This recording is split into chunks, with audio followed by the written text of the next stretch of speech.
Halo Sinekrip, balik lagi sama gue Rashid Hari. Kali ini gue mau mereview sesuatu yang agak bergeser ya tempat nontonnya. Soalnya kalau biasanya tuh kan gue lebih banyak nge-review film-film yang ada di bioskop, film-film baru. Kali ini gue mau sedikit beralih nge-review film OTT. Alasannya kenapa ya? Karena gue seneng banget sama film ini. Gue suka banget sama film yang mau gue bahas kali ini. Jadi kayak udah gatel pengen membedah filmnya secara lebih detail. Yaitu ada film Jepang yang berjudul Happy End yang tahun 2024 kemarin berhasil menang penghargaan Golden Hanoman ya, alias film terbaik di JAV. Cuman pada saat rilis di JAV saya melewatkan film ini karena gue ngiranya ini film Jepang biasa gitu, ternyata keren banget dan berhasil menang film terbaik. Nah, ngomongin Happy End, dia sebenarnya sempet loh tayang di bioskop tanggal 5 sampai 6 Desember kemarin sebagai bagian rutinnya Klik Film Showcase ya, yang selalu ada tiap minggu. Tapi emang itu terbatas banget, sangat-sangat limited. Seingat gue tuh cuman ada di 2 kota, di Jakarta sama di Jogja. 4 bioskop kalau nggak salah ya, correct me if I'm wrong. 3 di antaranya Jakarta, 1 Jogja. Jakarta ya wajar lah, semua pemutaran selalu ada di Jakarta ya. Kalau di Jogja kayaknya karena pengen memanfaatkan hype film ini menang JAV tahun sebelumnya, karena si Happy End ini tayang showcase pas pada saat JAV tahun ini tuh berlangsung. Jadi ya sangat terbatas. Makanya buat kalian yang lewatin penayangan Happy End mau di JAV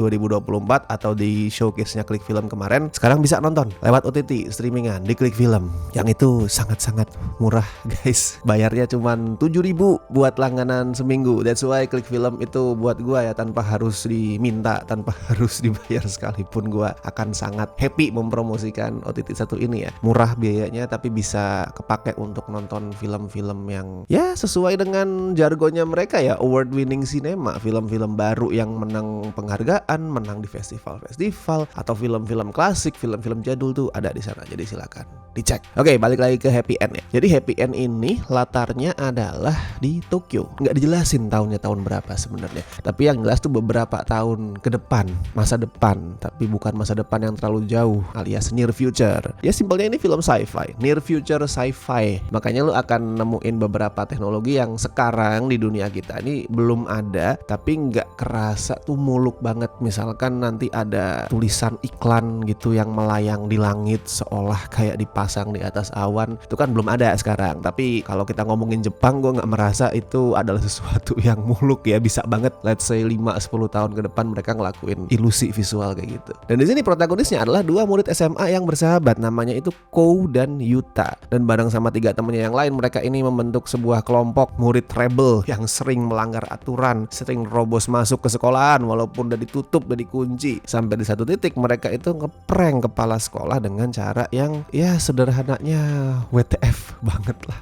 Gak akan gue spill biar pada saat lu nonton lu akan terkaget-kaget sendiri, karena gue kaget pada saat ngeliat prank mereka. Kayak what? Anak-anak ini bisa deh ngelakuin semua itu. Tapi intinya pranknya tuh what the fuck banget lah. Itu prank yang dianggap udah kelewatan sama kepala sekolah, dan si kepala sekolah akhirnya memutuskan buat masang sistem pengawasan surveillance berbasis AI. Simpelnya tuh sistemnya gini, gue jelasin dikit ya. Jadi di setiap sudut sekolah tuh bakal dipasang kamera CCTV. Wajar, udah sering kita temuin di sekolah-sekolah zaman sekarang. Tapi yang canggihnya nih, kalau misalkan ada siswa yang kerekam di CCTV itu, dia bisa langsung kedetek itu siswanya siapa, terus dia punya poin berapa, yang kemudian kalau misalkan dia ngelakuin pelanggaran tepat di depan kamera CCTV itu, let's say misalkan dia ngerokok, atau dia berantem, atau dia bertindak mesum, langsung bakal ditampilin di ada layar besar yang dipasang di pusat sekolahan, ditampilin di sana, dan langsung dideteksi namanya siapa, terus poinnya dikurangin berapa. Jadi kayak sistem poin di guru BP lah, guru BK, tapi bedanya ini yang ngelakuin adalah AI, yang ngelakuin komputer, dan langsung di tempat, langsung dideteksi. Dan karena ini AI, dia pelaksanaannya tidak pakai kemanusiaan, jadi sering salah, sering ada prasangka, nggak ditelusuri lebih jauh. Nah itu yang membuat keributan di sekolah nantinya. Dan si Pak Kepala Sekolah tadi juga beralasan kalau sistem pengawasan yang dia pasang itu juga ditujukan untuk memperkuat keamanan yang dibutuhin banget sama sekolah, karena pada saat itu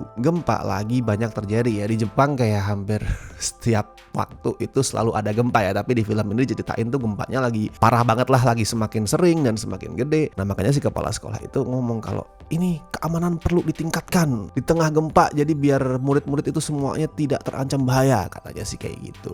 Ini buat gue isu yang relevan banget sih di zaman sekarang, di mana penguasa ya, pemegang kuasa dalam konteks apapun itu, mau itu cuman sebatas di lingkup sekolah atau di lingkup daerah, di lingkup negara, itu mengatasnamakan menjaga keamanan buat ngelakuin penindasan. Itu sangat sering terjadi di negara mana ya?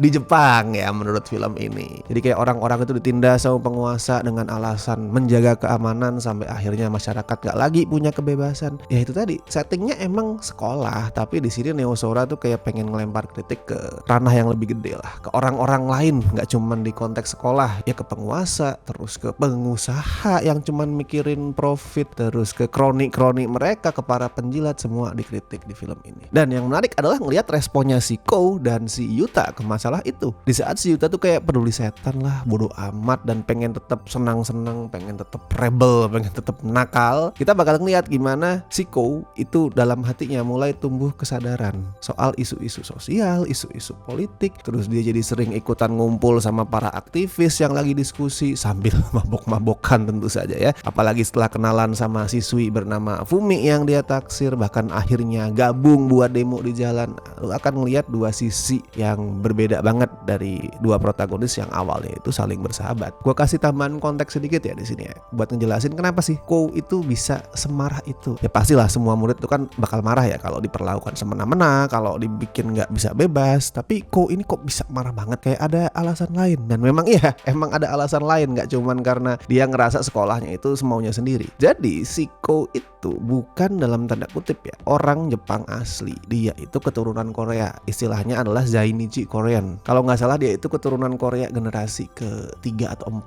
gitu, gue agak lupa ya. Dan di Happy End emang salah satu yang dikritik, yang disorotin adalah gimana orang-orang keturunan itu, mau itu keturunan Korea kayak si Kou, mau keturunan Chinese, atau siswa-siswa kulit hitam yang juga keturunan Amerika, itu yang paling sering jadi korban dari ketidakadilan sekolah. Di situ Happy End tuh mau nunjukin lah gimana Jepang itu banyak sekali terjadi rasisme, terjadi xenofobia, ya masih sama kayak di banyak negara lain. Jadi walaupun Jepang itu secara teknologi udah maju banget, kayak di sini diceritain udah dengan AI-nya tuh sangat mudah mendeteksi tindak tanduk warga-warganya, tindak tanduk murid-murid, ya tetap aja kalau ngomongin soal hal-hal isu sosial, rasisme, xenofobia, mereka masih belum sempurna. Dan buat gue proses berpikirnya si Kou itu ngasih cerita coming of age yang relatable banget, sangat relatable. Karena gue sendiri jujur pernah ada di posisinya Kou ya. Dia kan mungkin sekitar umur berapa ya tuh, SMA kelas 3 lah, umur 18. Anak-anak umur 18, 19, 20 itu kan cenderung baru pertama kali sadar soal isu sosial tuh. Ya bisa terjadi di usia yang lebih muda lagi ya, tapi kan mostly itu kesadaran atas isu-isu sosial itu muncul pada saat lu SMA atau mungkin lu kuliah. Dan banyak tuh kasus di mana remaja yang baru aja aware sama hal-hal itu, sama hal-hal yang menurut dia itu penting untuk disadari, untuk dibahas, jadi bersikap ekstrim. Bahkan mandang jelek orang-orang yang menurut dia itu nggak woke. Kan sering terjadi ya. Kayak di sini si Kou itu bilang kalau ibunya cuman pengen hidup enak gara-gara si ibu nggak pernah bersuara, nggak pernah turun ke jalan untuk menyuarakan ketidakadilan yang dialami mereka sebagai orang keturunan. Jadi si Kou nganggapnya ibu ini cuman mempedulikan kenyang aja, cuman peduli cari duit. Terus si Yuta juga kan sering dikeluhkan sama si Kou, karena menurut Kou si Yuta ini dari sejak mereka berdua kenal dari kecil sampai sekarang udah SMA tuh nggak berubah. Ya udah gitu-gitu aja, cuman berandalan yang nggak punya masa depan, nggak peduli sama isu-isu yang terjadi di sekitarnya. Gue tahu rasanya jadi Kou pertama kali terbuka sama isu-isu sosial tuh kan kayak emang ngerasanya tuh kita yang paling bener, kita yang paling melek, kita yang paling woke lah. Orang-orang lain tuh kenapa sih ini tidak peduli sama isu-isu seperti itu? Ayolah kalian, kalau yang nggak mau ikutan ya udah berarti lu itu sampah masyarakat. Anjir, tidak peduli sama keberlangsungan negara dan lain-lain. Dan di sini hebatnya naskah Happy End yang BTW juga ditulis sama Neo Sora adalah dia bisa ngasih sudut pandang yang balance. Dia sadar pentingnya anak-anak muda macam si Kou, si Fumi yang melek sama isu, yang rajin turun ke jalan. Tapi bukan berarti mereka tuh boleh ngejudge orang-orang yang nggak seaktif mereka. Orang-orang kayak Yuta, kayak ibunya Kou, ya bisa jadi mereka punya alasan yang kita tuh nggak ngerti. Atau malah mereka juga ngelawan tapi dengan cara mereka sendiri yang kita nggak tahu apa. Misalkan lewat musik deh. Di sini kan diceritain si Yuta itu demen banget sama itu ya, musik klub underground underground tuh, musik elektronik underground yang dianggap sama aparat itu mengancam stabilitas negara gitulah. Nah itu juga bisa jadi bentuk perlawanan loh. Hal-hal underground, hal-hal yang dianggap tuh mengganggu keamanan sama para penguasa itu juga bisa jadi medium untuk perlawanan. Gak harus perlawanannya itu dengan ngumpul-ngumpul, diskusi hal-hal berat terus turun ke jalan, ya itu penting sekali. Itu adalah garda terdepan lah di perlawanan. Tapi bukan berarti yang gak ngelakuin itu gak peduli atau gak ngelakuin perlawanan sedikit pun. Nah di sini Happy End bisa ngasih sudut pandang yang balance banget. Makanya di ending tuh lu akan ngeliat, ini gue nggak terlalu spoiler ya, karena kalau lu denger sekilas adegannya kayak nggak penting. Tapi di ending lu akan ngeliat adegan si Yuta, dia kan kerja sambilan di sebuah toko musik tuh. Dia kemudian sama karyawan lain sama bosnya itu tiba-tiba mainin itu apa sih, turntable ya, alat-alat nge-DJ gitulah. Terus mereka mainin musik underground yang cedak jeduk cedak jeduk, yang itu bikin para pengunjung toko yang mostly itu lebih tertarik sama musik-musik konvensional ya, kayak ya gitar, piano dan lain-lain tuh langsung penasaran, pengen tahu ini ada apa sih ribut-ribut. Itu juga salah satu simbol yang dipakai sama Neo Sora ya, kayak dia tuh pengen ngasih pesan bahwa sekecil apapun perlawanan tetaplah perlawanan. Happy End nih emang lumayan banyak ngasih simbol-simbol ya. Salah satu simbol yang juga gue suka adalah pada saat si karakter utamanya tuh 5 remaja rebelnya itu sering niruin suara temennya. Konteksnya gini, misal ada Kou sama Yuta gitulah contohnya, lagi ngobrol di kejauhan di sana tuh, ngobrol berdua. Dari sini kita nggak denger mereka ngomongin apa, cuman ngeliat gestur sama bibirnya tuh kayak gini. Dari kejauhan temennya itu niruin suara Kou sama Yuta, kayak berimajinasi lah kira-kira mereka lagi ngomongin apa sih gitu. Itu kita pasti pernah ngelakuin ke teman-teman kita. Itu kan sebenarnya sama aja ya kayak tindakan mengawasi, surveillance, memalsukan, tapi itu fun karena harmless, bukan bertujuan memfitnah, bukan bertujuan menghukum, bukan bertujuan apapun yang negatif. Ya udah cuman fun aja. Tapi jadi nggak fun di saat tindakan surveillance kayak gitu, tindakan memalsukan seperti itu, interpretasi terhadap perilaku manusia kayak gitu dilakuin untuk menindas kebebasan, dan yang ngelakuin AI pula. Dan semua cerita itu, semua simbol-simbol itu ditampilin dengan asyik banget selama 113 menit. Temponya nggak ngebut sebenarnya Happy End, nggak lambat juga sih, cenderung medium gitulah, tapi bisa kerasa mengikat banget karena penyutradaraannya si Neo Sora tuh asik, pacingnya tuh takarannya pas lah, sama sinematografinya juga gue suka yang kelihatan apa ya, gampangnya tuh menghipnotis banget karena dia kan sering naruh karakternya tuh di tengah frame, terus mereka tuh dikelilingin banyak bangunan atau arsitektur dari beton yang kelihatan gede, yang kelihatan kokoh, warnanya abu-abu, jadi kerasanya tuh dingin, kerasanya tuh artificial, sedangkan karakter manusianya yang di tengah tuh kelihatan kecil. Ya kayak pengen nggambarin gimana kemanusiaan di dunia modern lah, yang udah dikelilingin sama hal-hal palsu, sama hal-hal artificial, sama pembangunan yang menghancurkan kemanusiaan. Simpelnya kayak gitu. So buat Happy End, skornya saya berikan 9 dari 10.